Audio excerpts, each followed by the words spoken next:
Good morning. Good morning. Great to see everybody.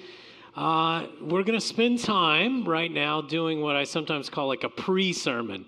So as always, this doesn't count against my sermon time. Got a little extra for you today. Hopefully you have received a handout. If you have not received a handout so far, maybe raise your hand. We got people walking around. I think we got some on the patio.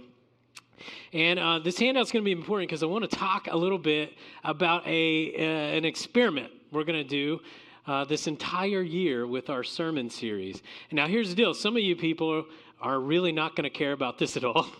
And then others, you'll really nerd out about this. So I'll try to find the right balance of getting in a little depth without boring some others of you.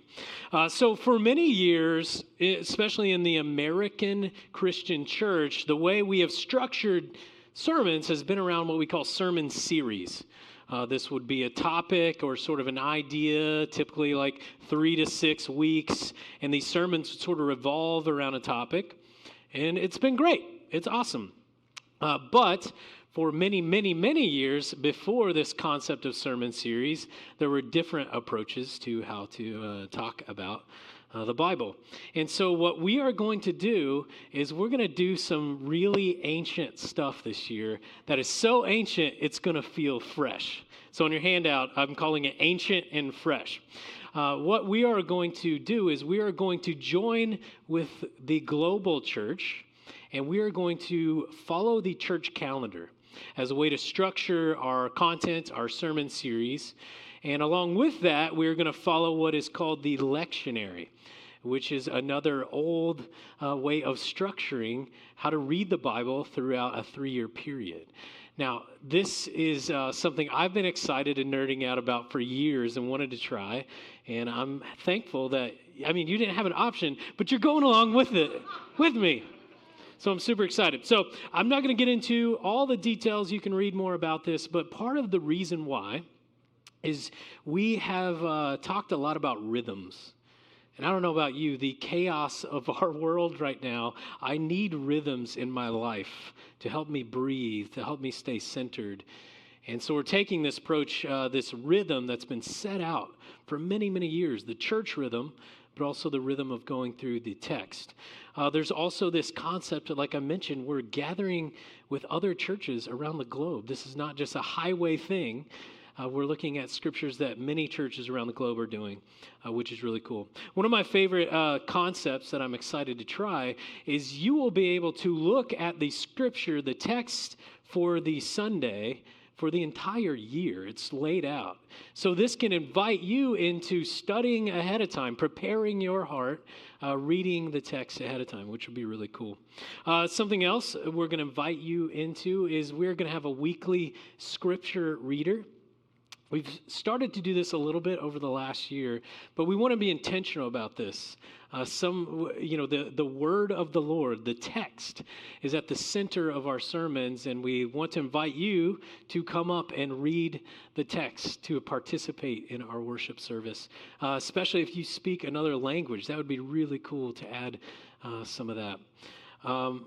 And then if you look in the back, last little thing, and then we'll get on with it. I've sort of written out the text all the way through Easter, so you can sort of get an idea. But you can also go to highway.org/lectionary, and we're going to be adding more and more resources to help you follow along. And as you can see here on this little wheel, this is what we call the church calendar. And Julie, rightfully so, had you say Happy New Year a second ago.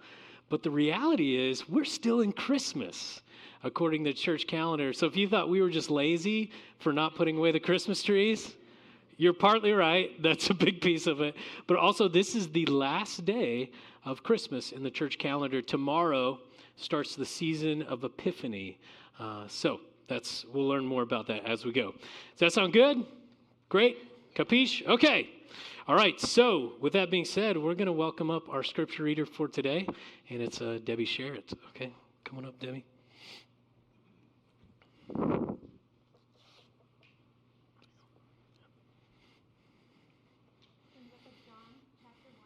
Oh, hold on a sec. Our sound guy disappeared. It's the rapture. He was the only true Christian. Okay, good? Okay, from the book of John, chapter 1, verses 1 to 14. In the beginning was the Word, and the Word was with God, and the Word was God. He was in the beginning with God. All things came into being through him, and without him not one thing came into being. What has come into being in him was life, and the life was the light of all people. The light shines in the darkness, and the darkness did not overcome it. There was a man sent from God whose name was John. He came as a witness to testify to the light so that all might believe through him. He himself was not the light, but he came to testify to the light. The true light, which enlightens everyone, was coming into the world. He was in the world, and the world came into being through him. Yet the world did not know him.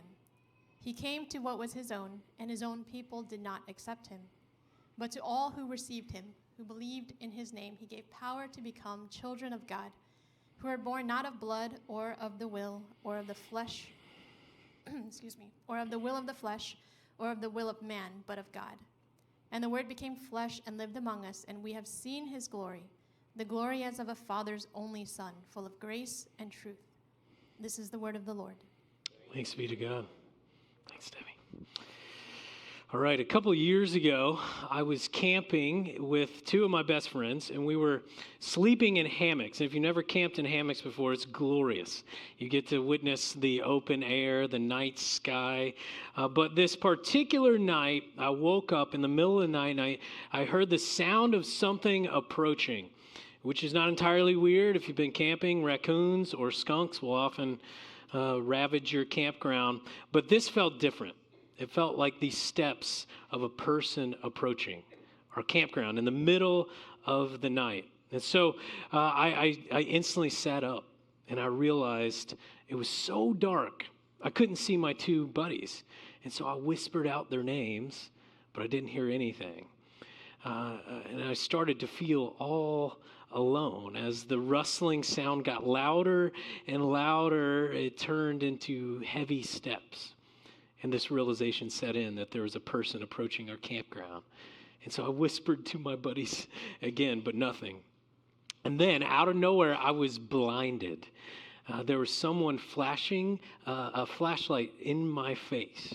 And I instantly had flashbacks to the Zodiac Killer at Lake Berryessa or other horror movies. Maybe he had already captured my friends. That's why they were so quiet. But I stayed super calm, and I spoke in a strong and loud voice, sounding as tough as possible. I said, "Can I help you?" And the voice responded, "Nope, I'm good." Like, what is going on? Just when I assumed he was pulling out a weapon to attack me, he said to me, "I work here at the campground, and I just wanted you to know that a big storm is coming tonight." And now I can think of some better ways that he could have communicated this information instead of sneaking up in the middle of the night. But the reality is this is a perfectly nice gentleman with a good purpose. If it would have been the daytime and I could see, I would have realized how harmless he was, a normal guy strolling along to help. I also would have realized my friends were right there with me, about 15 feet away, sleeping soundly. But nighttime is different, isn't it? The darkness gives illusions. Question for you, have you ever felt that disorienting fear, the kind that only comes when you're alone in the dark? The concept of darkness has played an important role in the Christian faith throughout history. And when you think of it, it makes sense because in the ancient times, people's relationship with darkness was different. Electricity has changed things for us. For us, darkness is just a signal to turn on the lights or Netflix. But for most of human history, daily darkness was a pervasive time, a powerful concept, a scary concept. And even though electricity has changed our relationship with physical darkness, we understand the metaphor, right? First, we understand an internal darkness. And maybe for some of you in this room today, 2024 had moments of internal darkness. Maybe it was hard for you to get out of bed. Felt like a dark cloud was hanging over you. Maybe you had moments of fear, hopelessness, maybe surrounding an event that happened in the world. Maybe some relational issue caused you to feel alone, surrounded by nothing but dark. It could be anxiety, depression, fear. There's internal darkness, and there's external darkness. In our last Shepherds meeting, which is what we call our elder board here, we spent some time in prayer, and it got really emotional for a while because so many of our community members have had a lot of physical pain and issues this year. In these kind of moments, it can feel like a light has instantly been switched off, and you're now journeying in the dark with cancer or pain. And there's this darkness of poverty, homelessness, that seems to be growing right around us. And we long for people to find wholeness and shalom, but the way, it just seems unclear. So it's internal and external. Even in our modern world, we understand darkness. And so as we leave Christmas, this last day of Christmas, we enter a new year and all its possibilities, we want to talk about this ancient metaphor and this concept of bringing light into dark places. So let's get into our text again. The other Gospels start the Christmas story very practically with Joseph or Mary, the Magi, but John is sort of my kind of guy. He starts the story by zooming way out, and to highlight the coming of Jesus, he goes all the way back to the beginning. And he makes this poetic and abstract and beautiful statement about Jesus being way more than just a baby. He goes back to creation, and he says this, back to John 1. In the beginning was the Word, the Logos, and the Word was with God, and the Word was God. He was in the beginning with God. All things came into being through him. Without him, not one thing came to being. What has come into being in him was life, and the life was the light of all people. The light shines in the darkness, and the darkness did not overcome it. And if you were here with us for Christmas Eve, we read this scripture as we lit candles around the room, and we had this beautiful image and metaphor. There's so much happening in this chapter, John 1. We could talk about Jesus being the Word, the Logos, and how John is combining the Jewish way of thinking about the Word with the Greek way of thinking about the Word. But we don't have time today. So instead, we're going to focus on one piece of this message, and that's this, that Jesus is the light of all people. And John is connecting back to Genesis, where the creation narrative doesn't start with light, but it starts with darkness. Do you remember this? Genesis 1:2 says, the earth was a formless void, and darkness covered the face of the deep. Covered the face of the deep. The first creation event we see for our earth and existence is when God says, let there be light. And it makes sense because light is what fuels life itself, right? Plants convert sunlight into energy through photosynthesis, forming the basis of our ecosystem. It's the light and the warmth of the sun that allows the earth to exist. Solar radiation drives the climate and weather. Light regulates the biological clocks of humans and animals. But also, light is very mysterious. It's fascinated humans from the beginning because it's such a phenomenon. Light is both a wave and a particle. Light is a paradox. The dual nature is just mystery. Light, as you probably know, is the fastest thing in the universe, traveling at 186,282 miles per second. We see light from distant stars that even at its incredible speed don't reach us for millions or billions of years later. And so, it's in this mysterious, powerful, beautiful metaphor John places Jesus. Not just a baby, but a light that shines and sustains life. Exists beyond understanding and the mystery that brings forth a power that's existed from the beginning. But here's the really crazy part. John continues by saying, but to all who received him, who believed in his name, he gave power to become children of God. John says he gives his people his power to be children of God, or as it's written in multiple other places in the New Testament, this phrase, children of light. Children of light. Isn't that cool? So what do we see here? We see this concept of like the creation starts in darkness, and then God speaks, "Let there be light." And then Christ is the light of all people. Next slide. And then we get to the last piece that for us, we continue on as believers. We are children of light. Children of light. So briefly, I want to talk about some implications of being children of light. First implication is this: children of light don't have to be afraid of the dark. In the early 90s, there was a show called Are You Afraid of the Dark? Us 90s kids, you'll remember that. I want to show you a quick clip of how each episode would start around a campfire. Check this out. But what if you discovered that the future held something incredibly evil, and there was nothing you could do to change it? Submitted for the approval of the Midnight Society, I call this story The Tale of the Curious Camera. The Tale of the Curious Camera. Sounds like a creepy one. I was telling Rod earlier, I love watching early 90s stuff because I look at their style, their hairdos. I'm like, that's what we do now. It's back. But this show was so great. They have this catchphrase every time I submit this for the Midnight Society. And they tell this tale. I still remember one about a puppet that caused me many, many dreams. Thanks, Mom, for letting me watch that. But it's a perfect premise, right?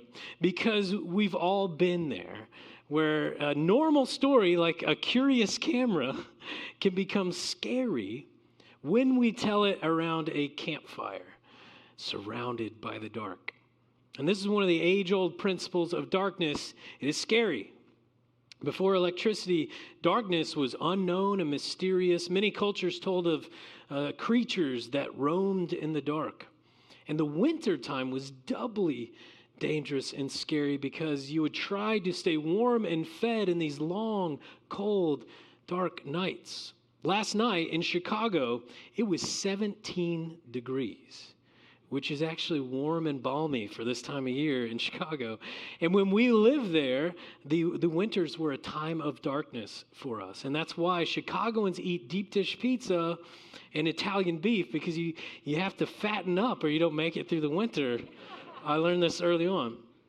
But throughout history, like darkness, it became a symbol for evil lurking, unseen danger, chaos, and maybe biggest of all, separation from God.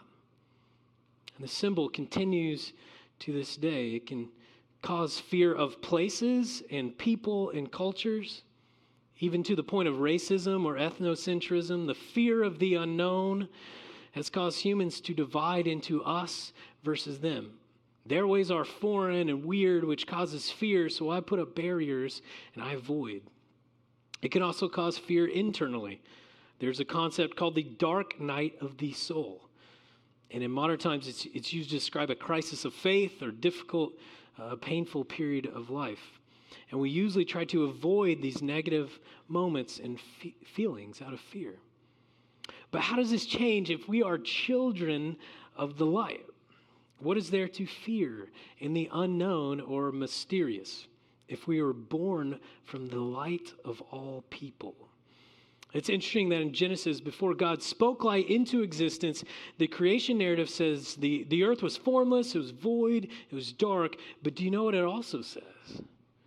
The Spirit hovered over the waters. Meaning what? Meaning God was there. Yes, there was darkness, but this darkness didn't mean God was absent. It was just an illusion of absence. And this is true today and always. Darkness is just an illusion of God's absence. Just an illusion. In the dark, there's an illusion that we are alone. There's an illusion that evil pervades. There's an illusion that God is distant, but it's just an illusion. Darkness is great at playing tricks. Do you remember this reality as a kid? In the middle of the night, You'd call for your mom because there's a shadowy, dark figure lurking over your bed. But when she came in and she turned on the light, it was just a shadow from a hat on a coat rack, right? It's an illusion that in the light you realize wasn't true at all. The darkness plays tricks on us. Now, of course, in this room, we are going to have trials in 2025. That's a guarantee. It will not be void of painful, chaotic circumstances. But here's what we can be positive of. And this is partly why we gather together each week to remember that God is not absent in those dark moments. It's not absent in your depression. Not absent in the hospital room. God is not absent in death. God is not absent when you lose your job. It might seem like it, but it's the dark playing tricks on you. For some of you today, you believe in this theory, and logically in your head, maybe you say, yes, I get it. God is not absent in times of darkness. But today, maybe you need to hear this in your soul, in your heart, in your bones. Maybe this is something you need to reflect on and pray over this week, asking God, are you really with me? I need to know. I need to feel this reality. The same Spirit that hovered over the waters in Genesis hovers over your darkest moments of life. It's true. Darkness might feel powerful, but it is powerless to push God out. Psalm 139 reminds us, even the darkness will not be dark to you. The night will shine like the day, for darkness is as light to you. Now here's the other piece of this. The neighborhood that seems scary or foreign, God is not absent there. He's right in the middle. The part of town that's gone to hell in a handbasket, it's not true. It's an illusion. God is there too. That people group or part of the world that's so mysterious or bizarre, God's right there. And here's the deal. As children of the light, he wants us to be there too. Which brings us to our second implication. Children of the light are called to carry the fire. Called to carry the fire. One of my favorite books of all time is called The Road. And don't tell anyone, this will just be between you and me, but it's a book that makes me weep like a baby. Last time I read it, I timed it so I'd be reading it during my 40th birthday, which I know some of you are like, how are you 40? You're so young and youthful. I know, it's a shock. It's a shock, I know. Sorry. When I finished the book, we were camping in Big Sur, and it's 7 a.m., and I'm sitting by myself at the campfire, and I'm just weeping. I'm losing it.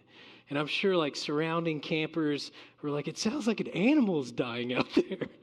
Nope, just a 40-year-old dealing with some stuff. This book is about a story of a father and a son living in a dark, dark post-apocalyptic world. And they push a shopping cart, scrounging for food, battling starvation. They're constantly on the lookout from people who are thieves or cannibals. Throughout these horrible conditions, the father passes along this phrase and mantra to the son: carry the fire. It's a phrase of motivation, but it's also more than that.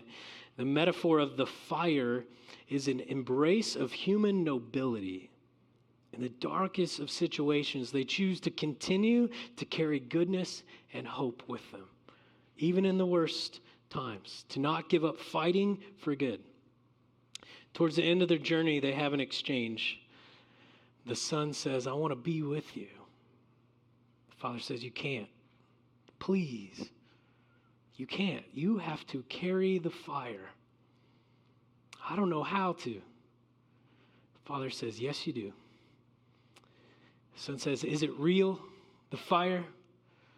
Yes, it is. Where is it? I don't know where it is. The father says, yes, you do. It's inside you. It was always there. I can see it. Children of light have the fire inside them. Is it real? Yes. Maybe you wonder where it is. Maybe you doubt this because of your flaws, your mistakes, or your own issues, but I believe God the Father wants to speak to some of you, to your heart today, and say, it's there. It's inside of you. He can see it. In 2025, we have this choice to carry this fire to the people around us. We kept this last candle lit for this week. This is what we call the Christ candle. It's this image of this fire that goes with us wherever we go. Your coworkers need you to show them the fire of goodness and hope when they are lost and burnt out. Our underhoused or unhoused neighbors need you to carry fire across our community. Your neighborhood, the people right around you, you've been placed there to shine a light, to show people that darkness does not overcome the light. And part of what we need to be reminded of over and over again is that the concept of God with us, Emmanuel, the story of Christmas, it's not just for me. It's not just for us.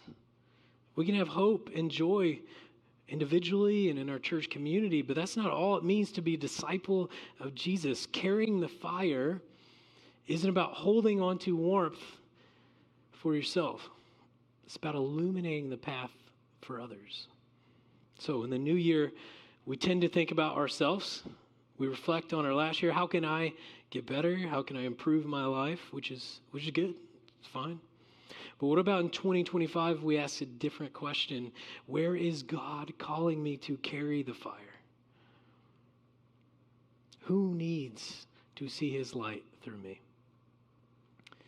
So right now we're going to take a moment to ask a couple of questions to each other. And Julie mentioned this a second ago. This is a part of us just experimenting with how to remember that this gathering is not about just getting some content, but this is a time to connect. It's a time to join our souls together. And so I'm just going to throw up a couple of questions.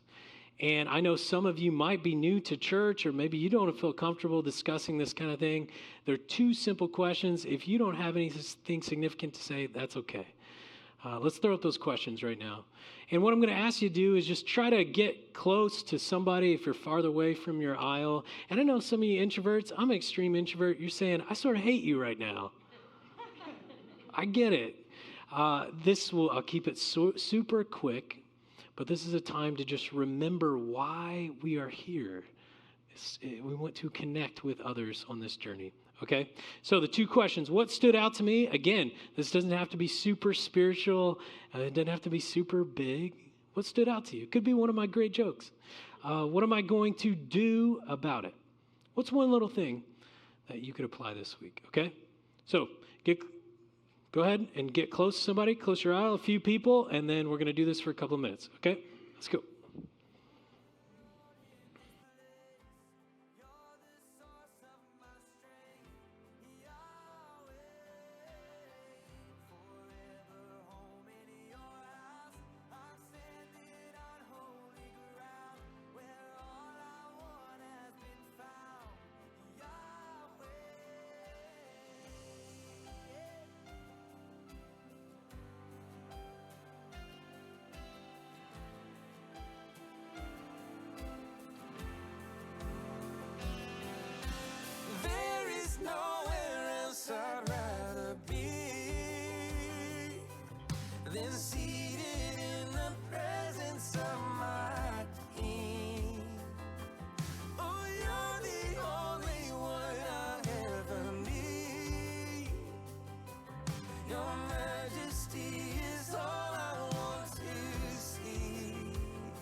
the sparrow finds a home.